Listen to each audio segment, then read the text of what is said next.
There are some games that can only truly exist in the arcades.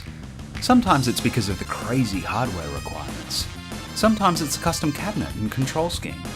Other times, it's simply because the central concept is outlandishly novel. For a great example of one of these games, look no further than Lucky and Wild.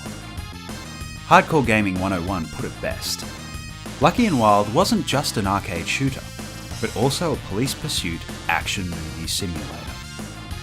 You and a friend take on the identities of detectives Lucky and Wild as they try to bring down the local crime lord Big Cigar. If you've ever wanted to live out your fantasies of you and a friend being in a buddy cop movie together, this game was absolutely designed to do just that. The cabinet itself gives you an idea of why this was such a unique game. In one player, the game is almost overwhelming, with the player asked to drive the car, but also use a light gun to shoot things on the screen. However, bring a second player into the mix, and it is a whole new ballgame, as they can concentrate on being the primary shooter. And if you want to get really crazy, you can give the second player both light guns and let the first player concentrate purely on driving. It's a really cool feeling to be actually physically dividing these responsibilities between each other while you're playing. Up against a boss who's giving you problems? Give player 2 the other gun and let them go to town while you concentrate on avoiding his attacks. Too many enemies on the screen? Slow down, take the gun back, and take one side of the screen each.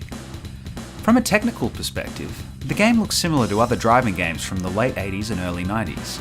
Instead of using polygons, this game uses sprites and scaling to simulate a 3D perspective, similar to titles like Outrunners. This actually ends up working a treat, as the game feels like a comic book as a result, and has aged far better than it probably would have if it had used polygon graphics. The game is full of colour and moves at a fast pace, with great looking explosions and lots of unique enemies and boss characters. The environments also look great, with a ton of variation and some really fun set pieces that pay homage to some of Hollywood's best car chase scenes. The sound effects are just as punchy, with some great 90s digitized voices. That's him! Okay, let's go. Lucky and Wild both spit out lines at a rapid pace, but feel free to add some quips of your own.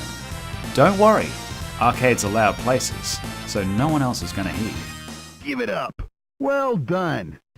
Lucky and Wild is one of those games that, once you've tried it, you'll always throw some change into it if you're lucky enough to find one in a bowling alley or a petrol station.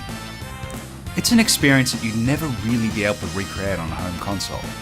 You need those guns physically being shared between you. You need to feel the steering wheel in your hands. Give it a go, and live out your inner Riggs and Murtaugh fantasies.